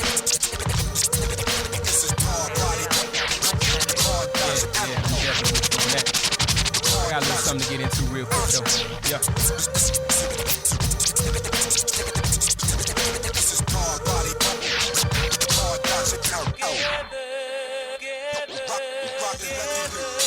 Now I ain't trying to start nothing, but these bastions are talking too much smack and fantasia when the city ain't real. Crazy about their feelings, acting like some children fighting over toys. Little boy, that ain't even yours, what you heated for. Speak your piece, young, and I know you hungry. You're bored too, can't look forward to nothing new but some money for some shoes and some shoes for some your future's looking fishy. You should be like me, how big brother, you make you blind to the L and only shoot for the W. And once your wings heal, I release you to the sky. Cock the shotgun and shoot you down before you start to fly. Ha, this fear ain't made up for people, this mean player. Call your mother over there and tell her to please pray up. You've met your maker, there's none better than I. A Georgia father, New York son, and goodbye.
Right here on the FuseBox Radio. DJ Fusion. You are tuned into D.P.E. Radio, where we play nothing but the music and the tones that illuminate your mind, your body, and your soul. So sit back and relax and get illuminated. Ha ha ha ha. Yeah. This is a memoir. I dedicate the song to you. Dedicate the song to you. Give thanks for the memories that make me think of you. Make me think of you. This is a memoir. I dedicate the song to you. Dedicate the song this to you. This memoir for my aunt. Aunt Yolanda, this one here's for you. I know you smiling in heaven and twins made it through. I pray to God and I know you heard me too. You the angel watching over my dreams, they coming true. I remember the times in Lincoln Park when you let me ride my bike and pull me in at the dark. Hayes and Levita were like my aunts too. I was everybody's nephew that hung with the crew. You sponsored my dates with keys to the car. White Geo Metro, I was feeling like a star. It hurt my heart when they told me you was missing. I was standing in the kitchen, I barely wanted to listen. Sometimes I can't believe that you're gone. You were my number one fan, I couldn't do any wrong. You molded my mind in so many ways. You the reason why I grind and go hard every day. This is a memoir.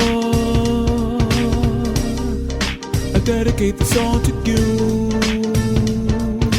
Dedicate the song Thanks for the memories that make me think of you. For all it's worth, I dedicate my verse to the one who gave birth to me. You push for me. C-section to be exact, so you pull for me. Only 18, vision of a little boy. Knew it was hard, you put your faith in God. When Pops went left, never talked bad about him. I look like him, grandma helped, and my physical and spiritual growth. Scared to be your father, you gave me support. Graduated from college, you showed me support. I love that, had for you, I cherish the most. No matter if we rich or broke, you still cracking jokes. The day I got married, you was there for the toast. Cheers. I love you, mama. Give thanks. This is a memoir. I dedicate the song to you. Give thanks for the memories that make me think of you. Dedicate the song to definition of a diva. My mama when I see her, handling biz, caring for kids. Can't believe her leading PTA meetings while I sold Girl Scout cookies. She made me go door to door. She never been no rookie. A smart cookie, could make a meal out of scraps. Showed me how to stretch my loops, so I never felt strapped. Benevolent, she taught me to achieve excellence, but never get too high up on yourself like you are better than. Better still, taught me my beauties and my skills. Being a cutie with booty ain't gon' pay these bills. Giving thanks for your will, represent cause you the deal. I'm the woman that I am cause by example you instill. This is a memoir. I dedicate the song to you. This is a memoir. I dedicate the song to you.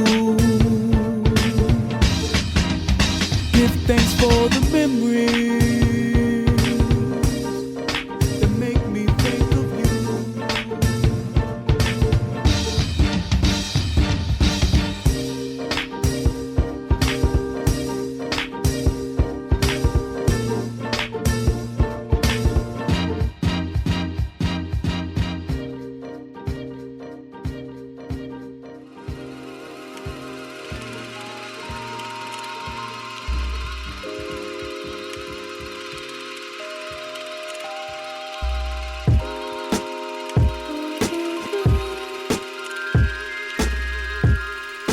Now listening to FuseBox Radio, DJ Fusion.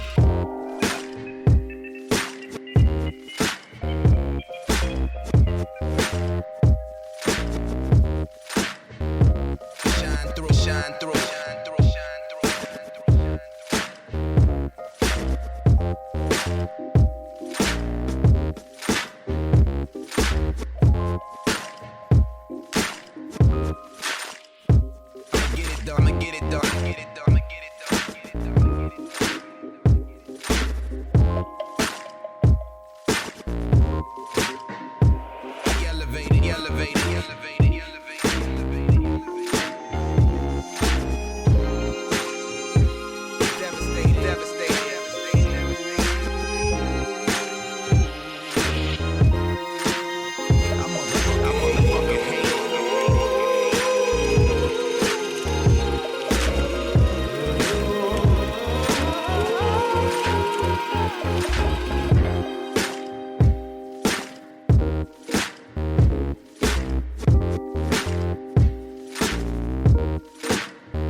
Until I fade away.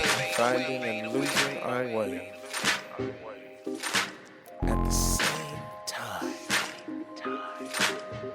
In a matter of a day.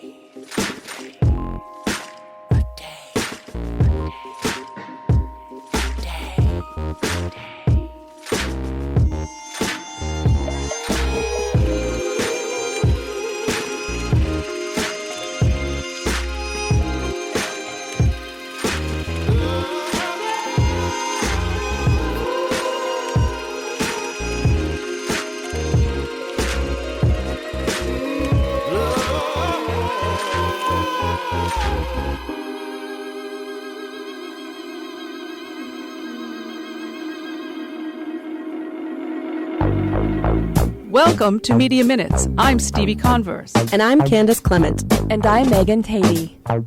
On the surface, it sounded good.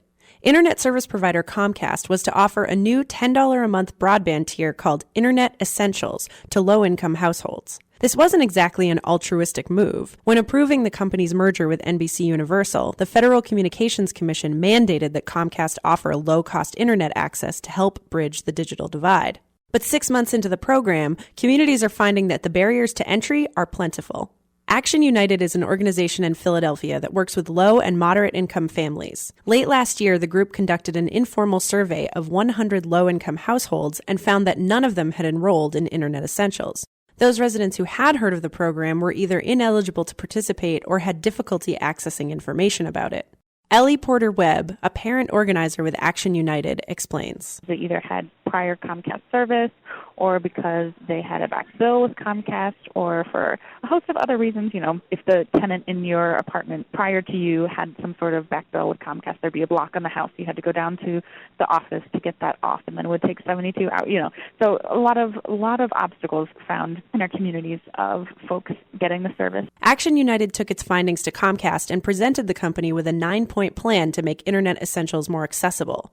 The group proposed allowing a payment plan for back bills and engaging in one-on-one outreach in communities instead of relying on bulletin boards and flyers to publicize the program. And Action United also wanted data from Comcast on how the program is doing. One of the big things in our proposal was saying, well, so what's the reality? What are the numbers? How many people have signed up? How many people have been deemed ineligible? This is our finding, and this is all the data we have because you're not providing any. Comcast responded this week to the group's request for information. 463 people in Philadelphia have been signed up for the program, which is a mere 0.3% of all the families that they say are eligible. And even nationwide, it's 41,000 families that they've signed up, and that's a mere 2%. And so, you know, when Comcast talks about really closing the digital divide, they're going to have to do a lot more in this limited program to really make a dent, if that's their goal.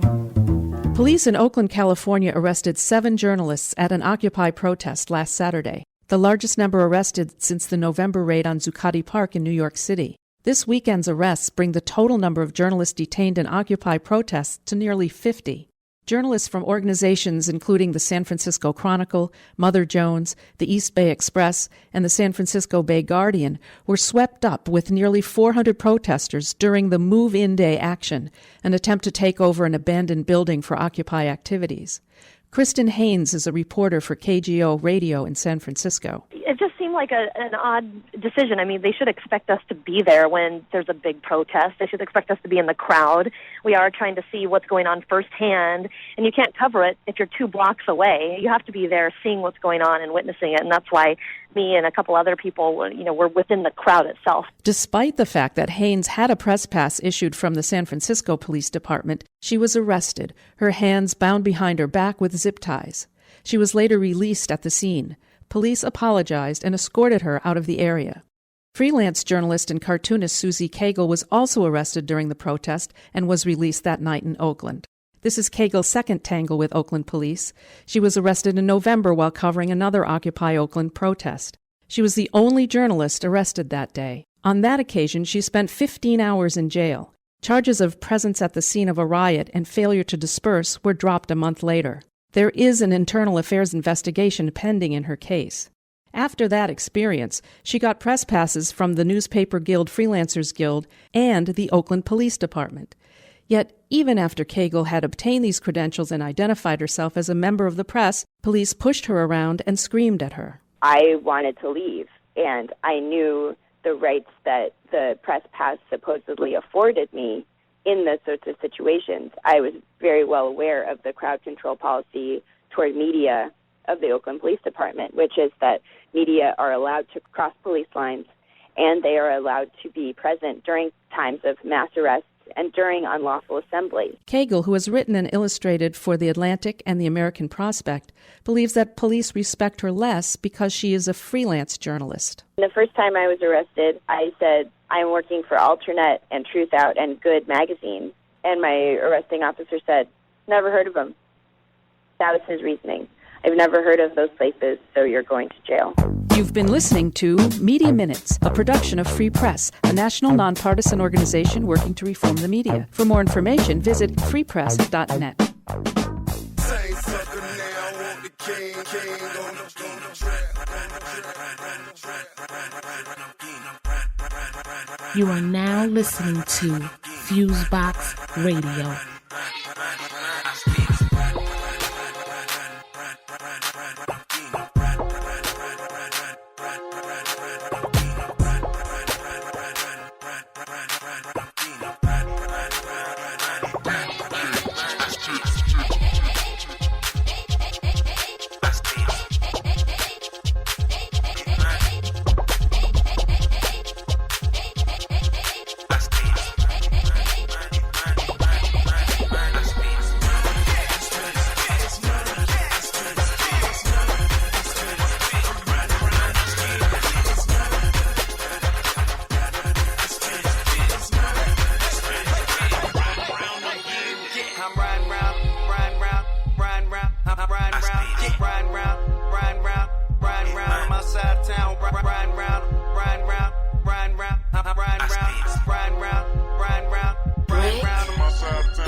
Ladies and gentlemen, you are now witnessing FuseBox Radio.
big guru, the icon.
Taxes, death, and trouble.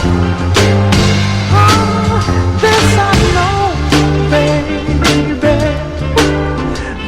home, baby. Ain't gonna let it sweat you, baby.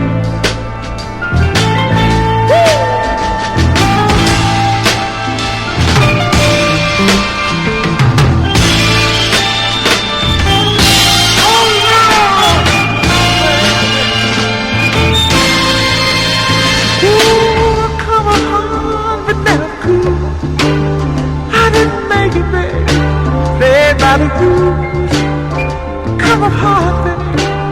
Now I'm fine. Checking temperature.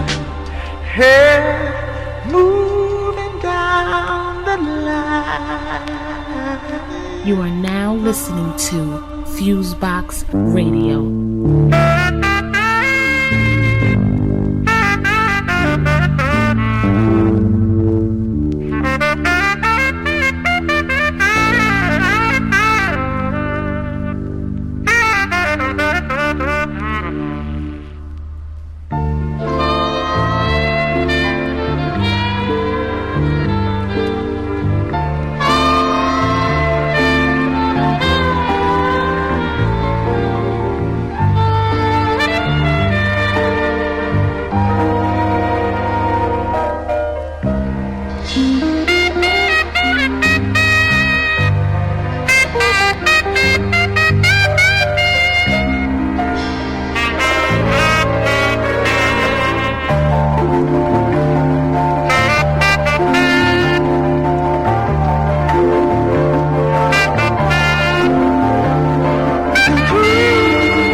Listening to the FuseBox with Jon Judah.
Right here on the FuseBox Radio.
You are now listening to the FuseBox with Jon Judah.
You are now listening to the FuseBox with Jon Judah.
Listening to the FuseBox with Jon Judah.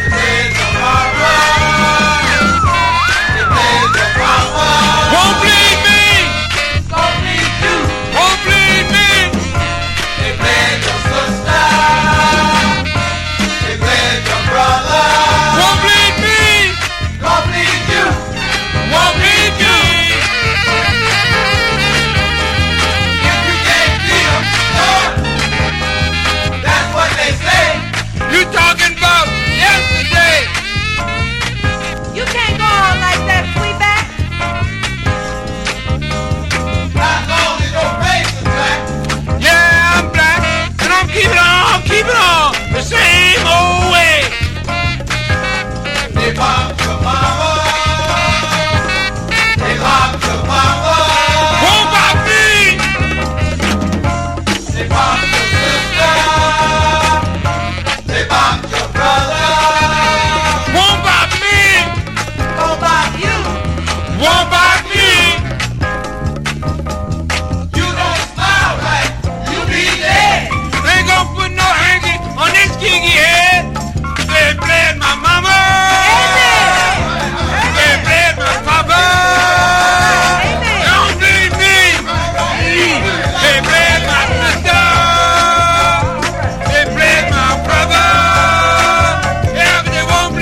You are now listening to the FuseBox with Jon Judah. Call. To who, son? To the man. To what man, son? The man, mama. Don't you know who the man is? Watley? The man, Captain Boss, Mr. Charlie. Oh, please, Captain Boss Man. You're welcome in committee. That's right. That's good. Gonna give him a show. Sing the happiest news. To begin the performance, I'll bow down and kiss both his shoes. What a deal. What are you talking about, son? You talking about taking them people's money to keep us from moving into our house? I ain't just talking about it, I'm telling you that's what's gonna happen. Talking about life, mama, like it is. Life is grabbing a chance. Life is cashing the bet. There's just takers and tookin', and I'm taking all I can get with a deal. You're making something inside of me cry, son. But don't cry, mama, understand. It's the name of the game. It's a one way to go. It's a bouncing right back, coming up with a fist full of dough. Right here on the FuseBox Radio. I come from 5 generations of slaves and sharecroppers, but ain't nobody in my family never took no money from no one. What was a way of telling us we wasn't fit to walk this earth? We ain't never been that poor. We ain't never been that dead inside. What's the matter with y'all? Didn't make up the world, didn't make up the rules. There's the good and the bad, but the good always come up to fools. Don't be whipping on me about the right and the wrong. Let's stop coming on weak when the world's always coming on strong with a deal. Baby, how you gonna feel on the inside? Gonna feel fine, mama, I'm gonna feel fine. I'm gonna look that son of a bitch in the eyes and I'm gonna say, all right, Mr. Nina, this is America. Now you want that neighborhood out there the way you want it? You want the right to keep it like you want it? Then pay for it. Just put that money in my hands and you won't have to live next door to no bunch of stinking niggas. And maybe I'll just get down on my black knees and I'll say, Captain Mr. Boss Man. Oh, yowza, boss, yowza. Great white father, just give us the money. For God's sakes. And we's ain't one out there and spoil your white folks' neighborhood. And I'll feel fine. You are now listening to FuseBox Radio. Nobody knows you, brother, when you're down and out. When in your pocket there is not one penny. Where are your friends you find you really haven't any? Once you get on your feet again, everybody wants to be your long lost friend. It's mighty strange without a doubt, but nobody knows you when you are down and out. Listen, once I lived the life of a millionaire, spending money cause I didn't care. Oh, I'd take all my friends out for a real good time. I'd buy Moët Chandon champagne, Hennessy, Teacher's Scotch, and some days Ruffino wine. But one day my dough got low. I couldn't find a friend, didn't have no place to go. I said, if I ever get my hands on $1 again, I will squeeze it till the eagle grin, because nobody know you, baby, when you're down and out. When in your pocket there's not one penny. Tell me, where are your friends? You find you haven't any.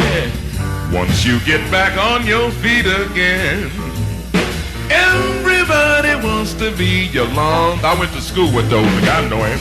Mighty straight, without a doubt. Nobody knows you when you're down. I'll say it again.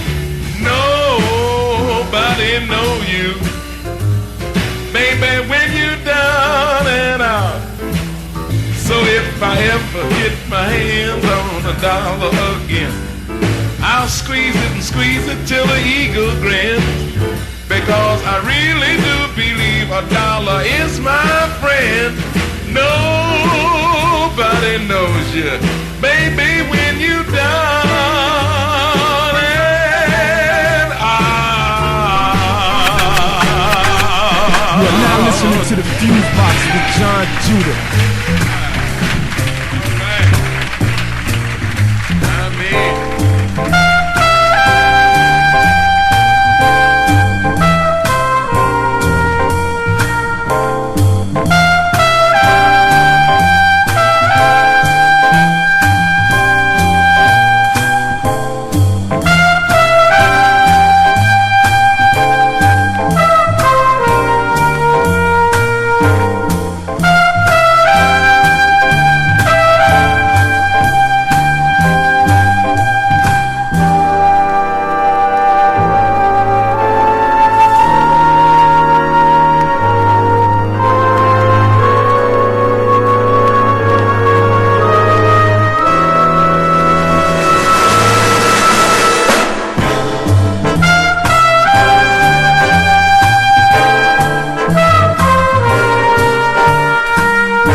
listening to the FuseBox with Jon Judah.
Judah, and this is yours truly, Big Guru, the icon.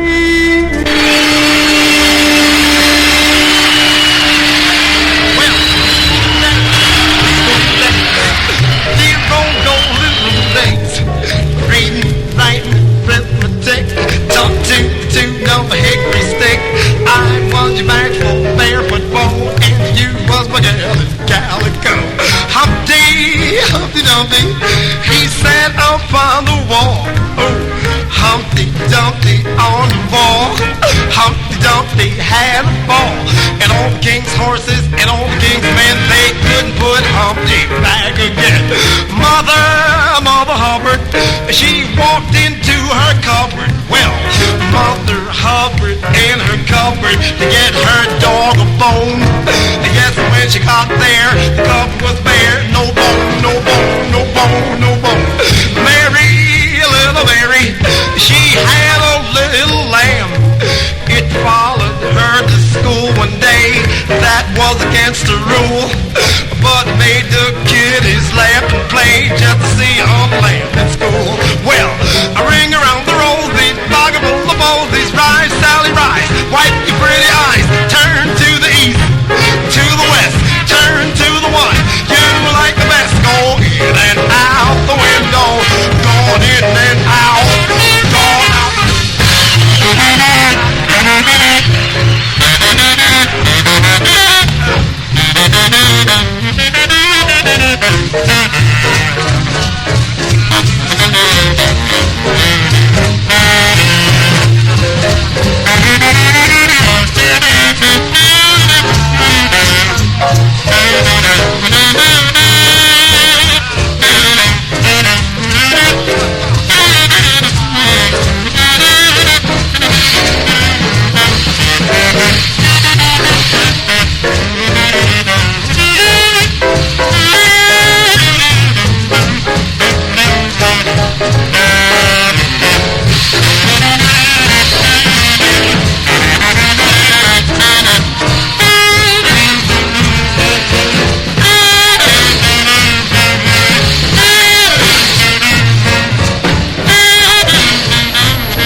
now listening to the FuseBox with Jon Judah.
You are now listening to the FuseBox with Jon Judah.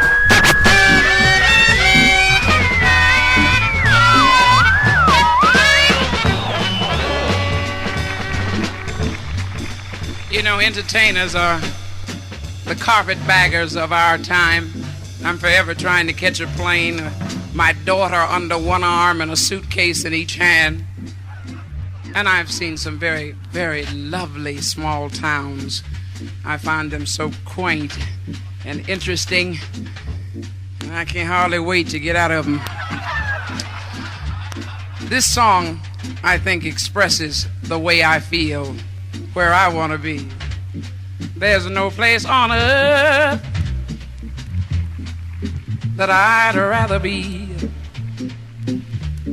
Just show me the bright lights, big cities for me.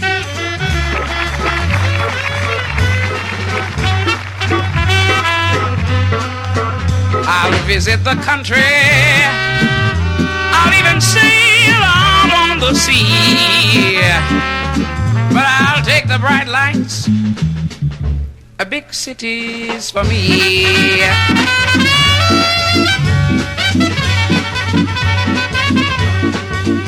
Hey, come on to the city, big cities for me.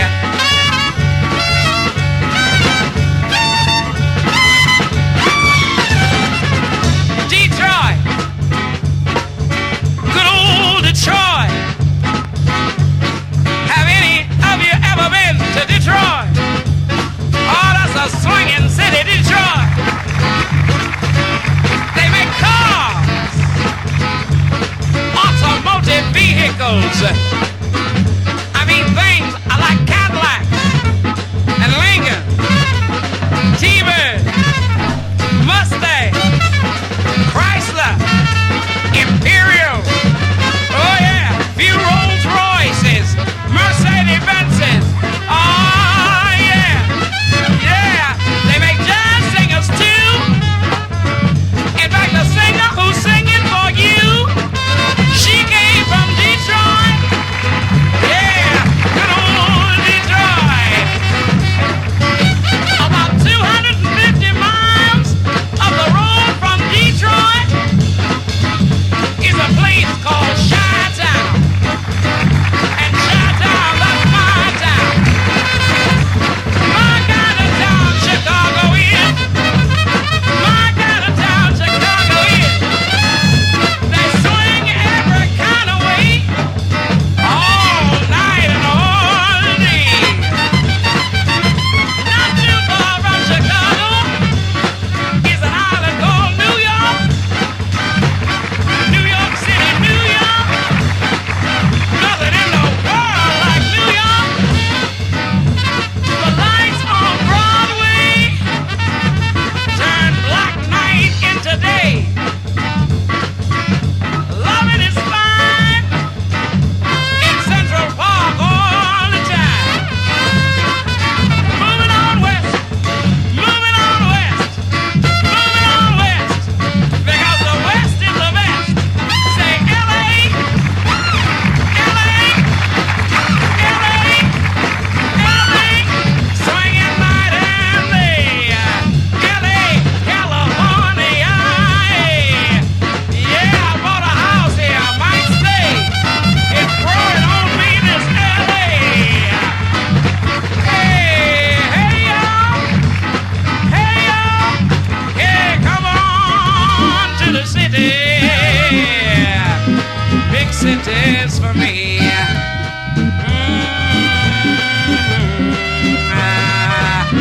Big cities for me.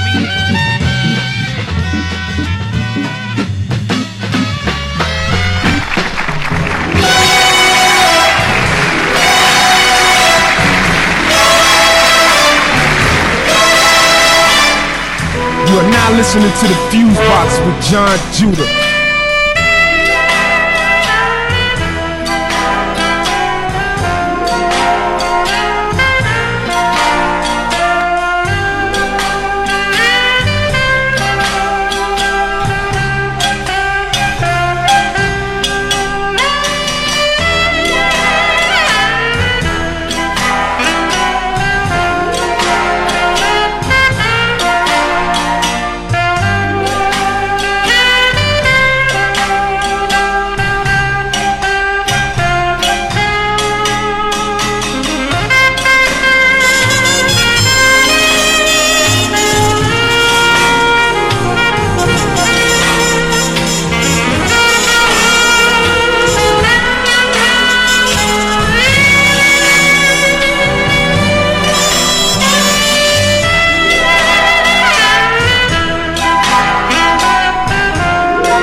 right here on the FuseBox Radio.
Blue boy, show a slide. Numbers really get you high. What if another book should show him or you has got to go? Blue boy, what you say? Blue boy, I say.